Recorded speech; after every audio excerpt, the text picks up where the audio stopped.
Welcome to Juliette's Kitchen.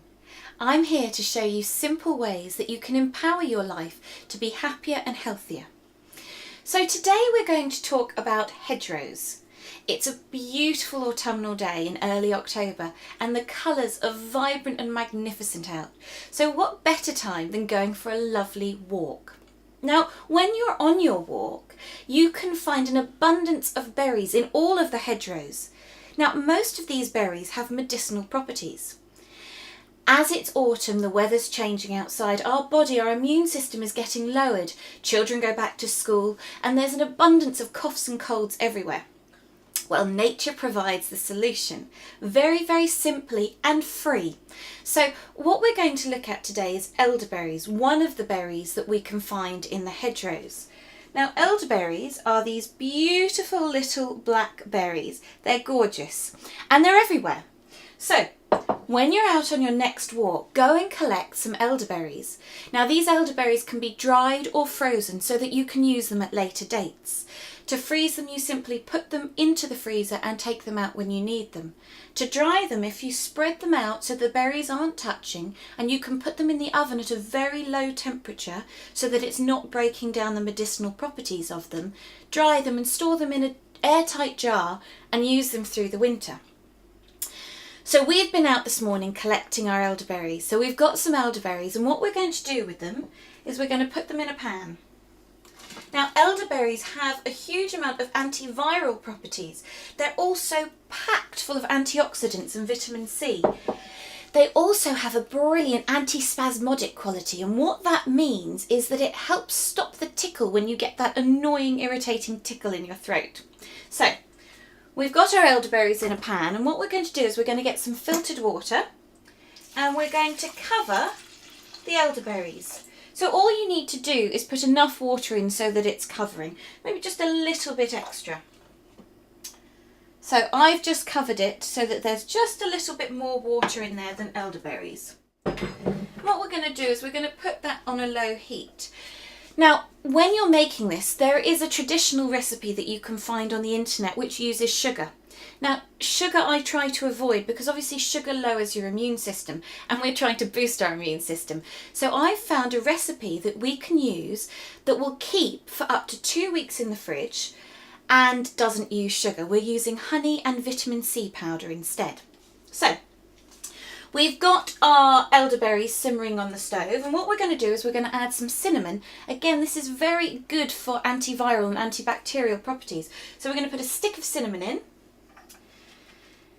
And we're going to put a handful of cloves. Now, obviously, if you're doing larger amounts of any of these, then just up the ingredients. It's good to play around and try out slightly different recipes to see what tastes you like best.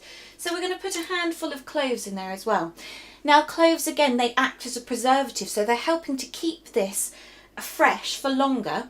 They also have antiviral, antibacterial properties. So all the things that we're putting in this will help our bodies, our immune systems be lifted, and it will help us to fight off coughs, colds and flus.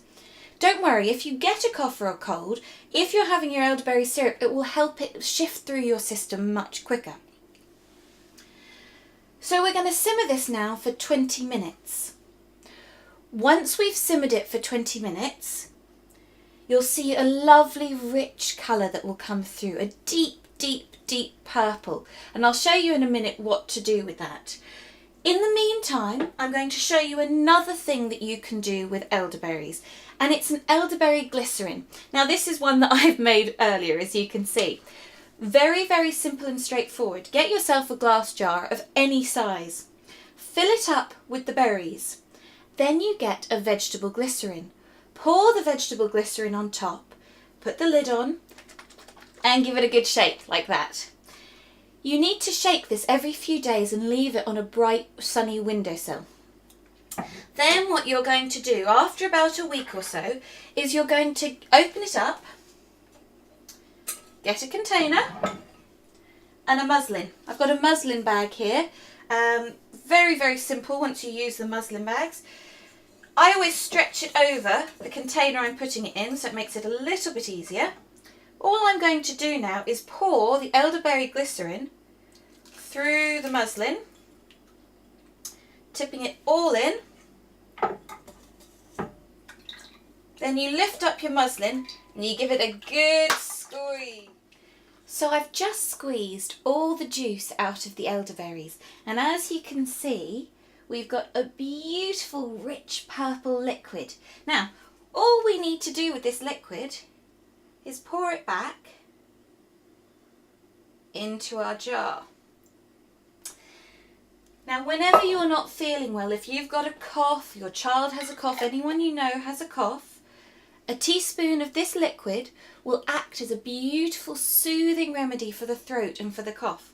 How simple and easy was that? So that's your elderberry glycerin. So back to our elderberry syrup that we're making over here. So this has now been on the stove for 20 minutes. What we're going to do is we're going to turn it off and we're going to get our jug again and our muslin. Now, this has already got the elderberries from before in, but that's absolutely fine because it's the same ingredients.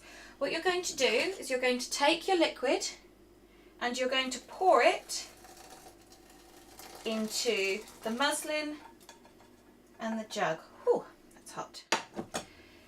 You're going to lift this out and let all that lovely juice come down. Now you're going to leave it for a minute because obviously if you squeeze that right now, that's going to really burn your hand. I've done it many a time. So you're going to leave that for a second just to cool down. But what you've got here again is a beautiful purple liquid which is going to be the base of our syrup. Okay, so we're going to want to give this a really good squeeze. Still a little bit hot, so I'm going to put that down for a moment just to cool down. I'm going to pour this liquid back in the pan. Now, what you're going to do from here, we're going to add this in, the rest of this in a minute. So we're going to get some honey.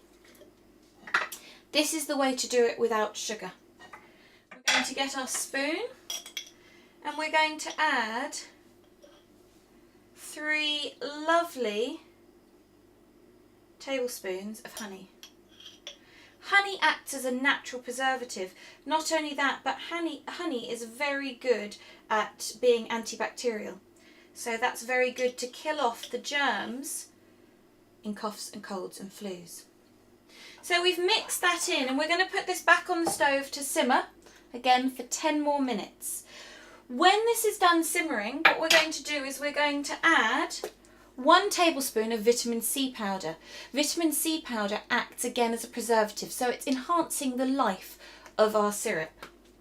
When you've allowed this to simmer for 10 minutes, you've already strained out all the bits. What you're going to do is you're going to get a glass bottle and you're going to pour the liquid from this into your glass bottle. What I do is I always fill this with some hot water, swish the hot water around so that the bottle is nice and hot. So you're putting hot liquid into a hot bottle. Then you put the lid on it and you store it in the fridge. Take 1 tablespoon a day to boost your immune system and to help with any coughs or colds. You can also add it to a lovely tea. So if you heat up some hot water and put a tablespoon in that, and children love that as well. It's nice and sweet tasting, so children and adults alike will love this and it will help keep you healthy through the winter. Thank you for joining me in Juliette's kitchen and look forward to seeing you for another instalment. Take care.